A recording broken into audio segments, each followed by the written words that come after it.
Hello everybody and welcome back. Today's video is a continuation of my e-buggy build series. This is part 3. The last part was the diffs, got those all wrapped up and ready to go. Tonight's should be a little bit quicker. I'm doing turnbuckles. So I'm going to get right to it. I'm going to go ahead and put this camera on a POV view and we'll get started.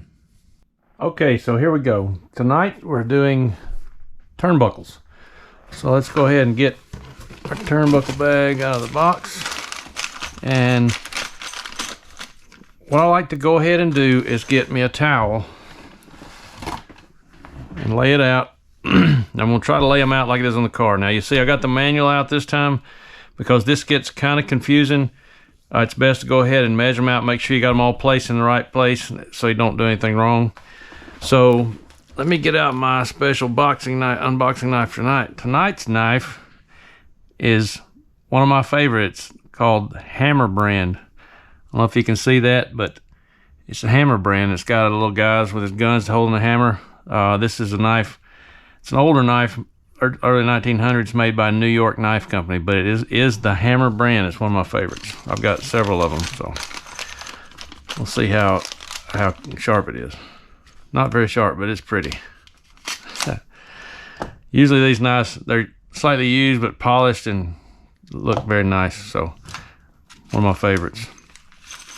Okay, so we're gonna lay all this out. What I like to do is go ahead and get the turnbuckles sorted out first. So here are the rears. They're 59 millimeters long. Let's get all our turnbuckles, okay, let's go ahead and measure out which ones are 59 millimeters. Those are 51. Those are going to be front. This should be 59. Okay, 59. 59. This should be the other 51. And then steering is 55. Okay, so you got cambers and steering. Okay, one important thing to do is each one of the turnbuckles has a slot in it, and it's on one side. Always put that to the left side. That way when you make your adjustments, they're going to always be the same on every one, same direction, loosen and tighten. If I'm not mistaken, forward shortens them. So we're gonna lay them out like that. Then we're gonna pick out which ends it gets. Okay, this is a rear outer link, rear inner link, rear outer link, rear inner link. So we're gonna do it like this. Okay.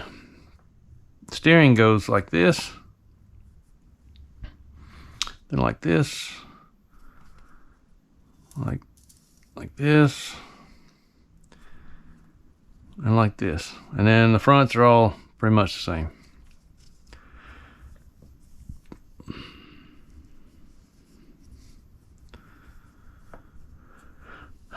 Okay, so one thing I do, there's a little prep work with everything. This is not much of a prep work, but I take my boring tool, just put a little chamfered edge on it, on every one of them. Just makes it start a little easier. Getting these things started are kind of a pain.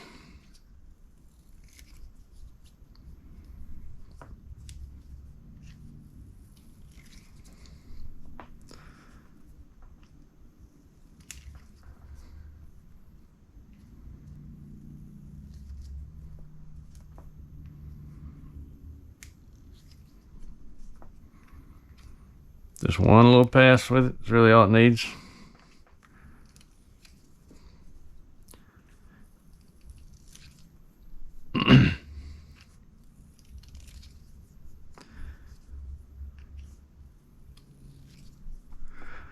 Okay, so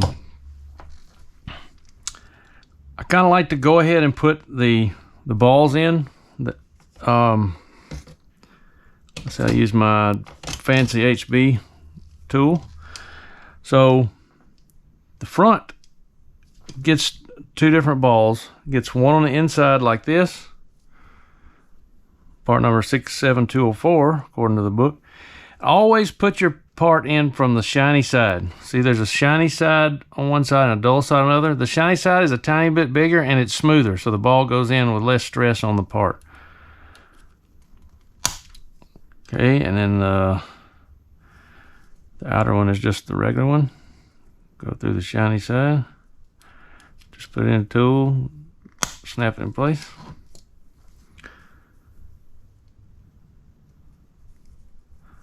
This tool does several things. It holds the shock shaft, punches a hole in your tires. I don't even know what that's for. It's really handy for punching these in for sure. Taking them out. Take them out, it kind of captures them in there in the little slot. Fancy.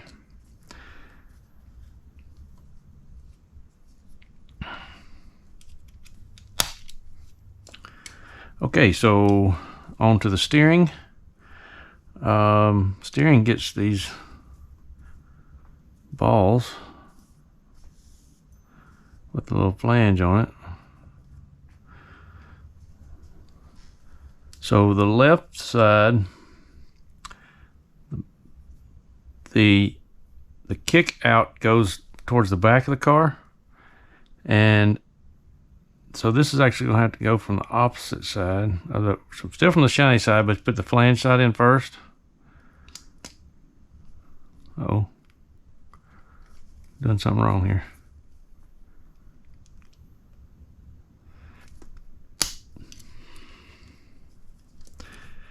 And then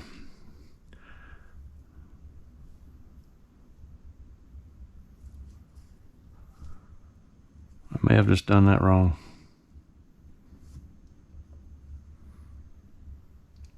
I did it wrong. So we'll snap it back out. This one goes in the ball side up.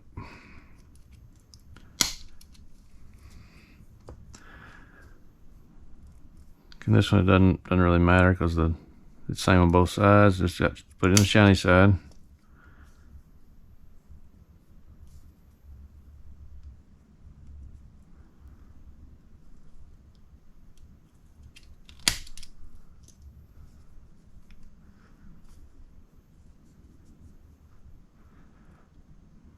Now this one is the one that I should have done that way. I should have left it.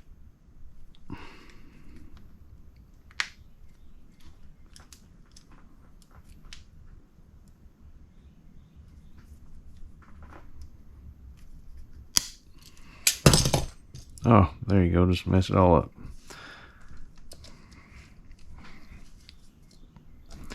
So I'll lay these back out again in a minute. Okay, and the back gets the regular standard one on the outside. Same on both sides. Let's go ahead and do this one.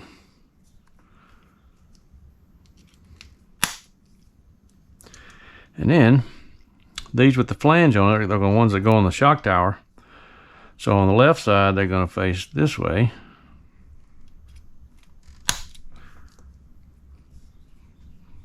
These ends are the same, so it doesn't really matter. You can't get that wrong, as long as you put it in the shiny side.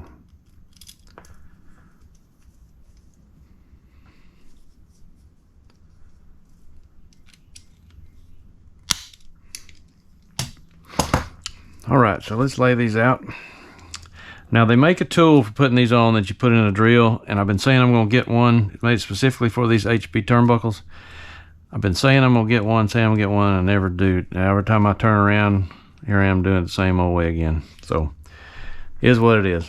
The reason I go ahead and put the ends in it is I'll take a tool and put in there. So, check out your threads, the direction of your threads. This one's going to be regular thread, not reverse thread, and the other one will be reverse. Go ahead and get it started. Make sure it looks like it's going in straight. And this one's going to be reverse thread. Make sure you get this right. You only want to have to do it once.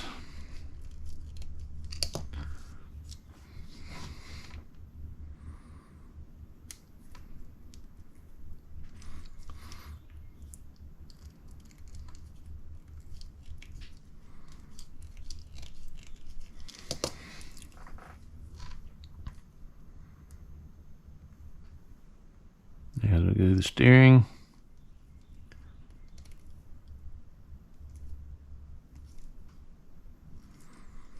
Steering's a little smaller, so you have to work it a little more, get it started.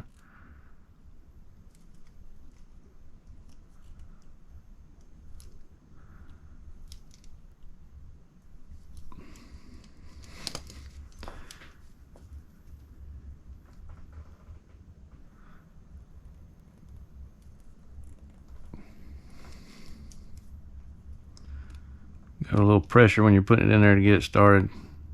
Trying to hold it straight as you can.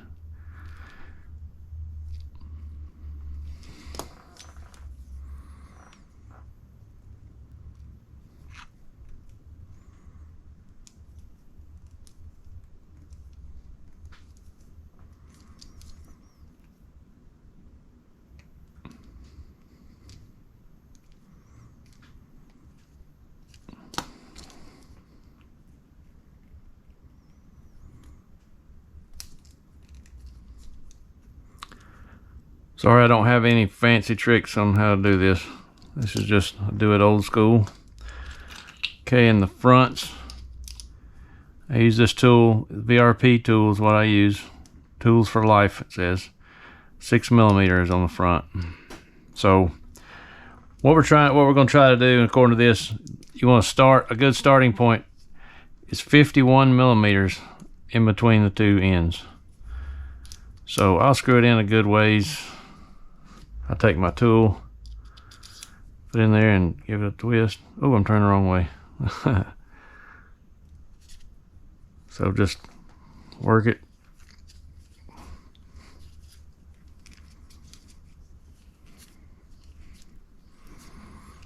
I'll probably go all the way to the end of the threads so I don't see a thread anymore, and then measure it and see where we're at.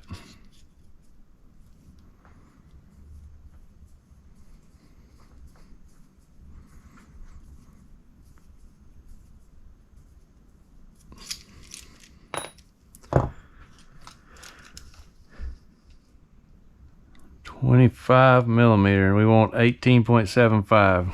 So what I like to do at this point is make the same amount of turns. So this is going to be reverse thread on this one, so I'm going to probably make 3 turns.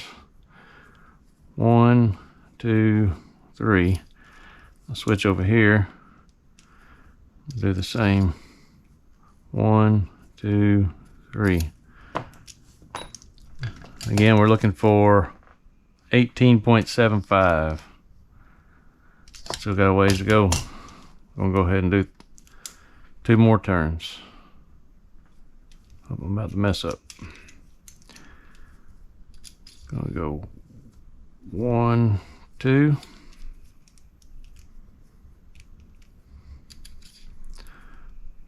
1, 2.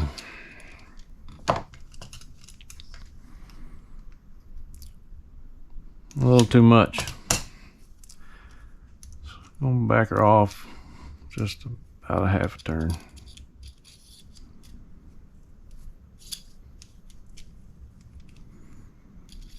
Remember, this is the opposite direction, so 18.75, that's close enough for me. Okay, so let's go to this one. I'll tell you what, I'm just going to do one side, spare you the watching it over and over. So this size is 5.5. Go ahead and do the same. I'll go ahead and do a little by hand. Let's see, I'm doing this one. We're looking for, what are we looking for on this one? 31.9mm.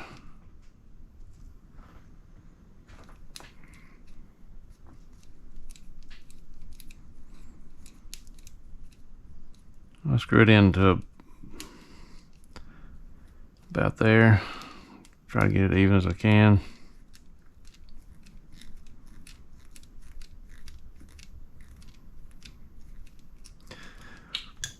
That's not quite enough.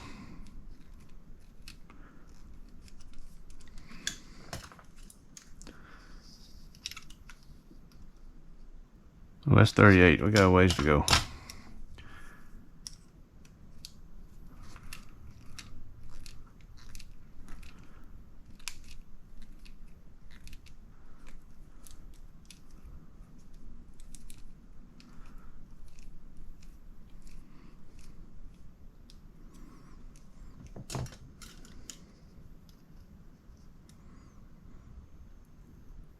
A little bit more.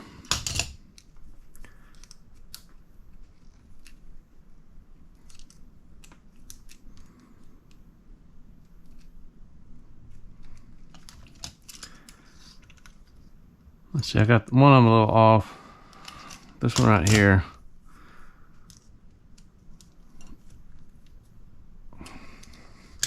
So I'm gonna try to get it close.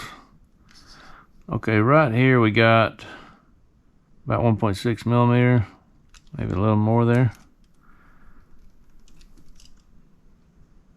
It's pretty close. So we're shooting for 31.9. That's 32. That's pretty close. Let's get just a smidge on each one. Now these things are not going to be on the money right off the bat. You're going to have to set the car up to get your settings on there. You're going to have to make some major adjustments on these because every setup's a little different. So that's 31.5. That'll get us a starting point. So usually when I put these together, there's a good bit of adjustment in there. So okay, so oh, these are a different size. I don't remember.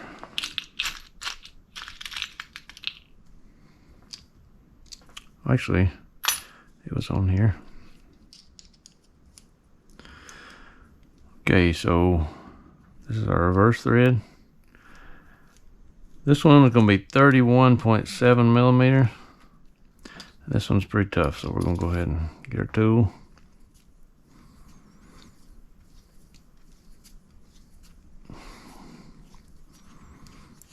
Go them down pretty much to the end of the threads.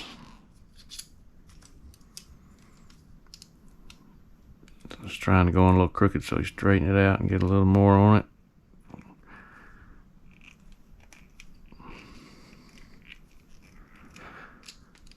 Okay, so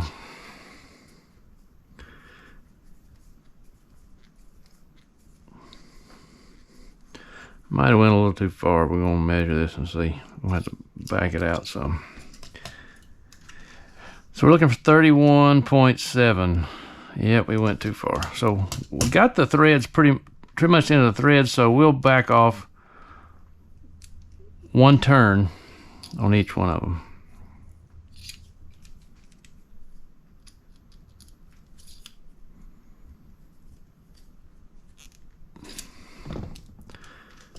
So it's 30.4. We'll open it up another half a turn.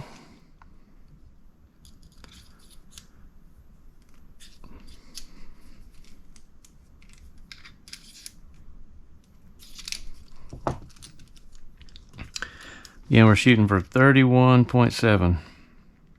It's 31.4. Let's go just a touch. Quarter turn.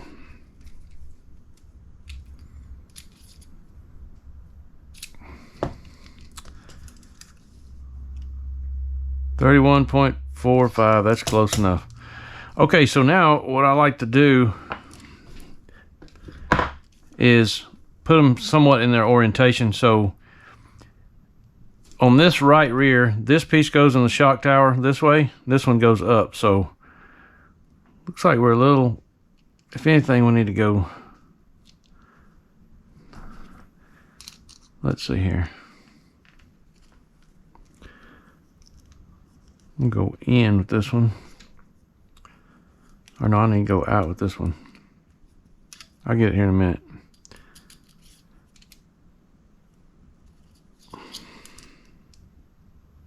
That's the wrong direction. It's reverse thread. So 1 turn.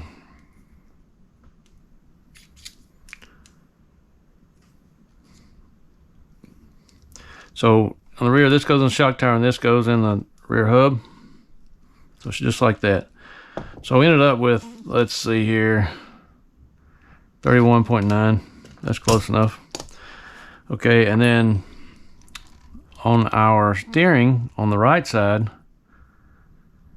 this one goes to the Ackerman bar upside down. So we got to rotate that one.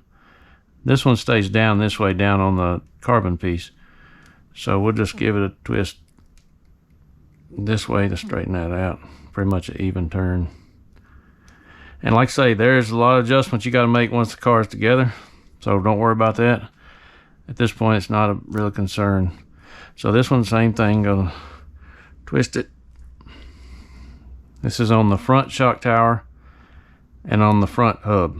So it goes that direction. So I got 3 more to do. I won't bore you with that. We will wrap this. I'll wrap this up and we'll get to the next part. I don't know what the next part is. The next part is starting on the chassis. So mounting the center diff. We'll see how far we get, and we'll go from there. Okay, so there you go. The dreaded turnbuckles. It's not that bad, really. It's pretty quick as long as you lay it out and do it right. If you don't lay it out the way I do it and you get them all jumbled up, you can get it mixed up and have them wrong, and it doesn't end but piss you off because you get to do it again and your fingers are numb by the time you get done. So that's the method I use. It seems to work every time. So hope this helps out. If you have any questions, feel free to ask. Make sure you subscribe, like, and share, and hit that the notification button, and we'll see what's coming up next. Hope you're enjoying this series, and we'll be back next time. See ya.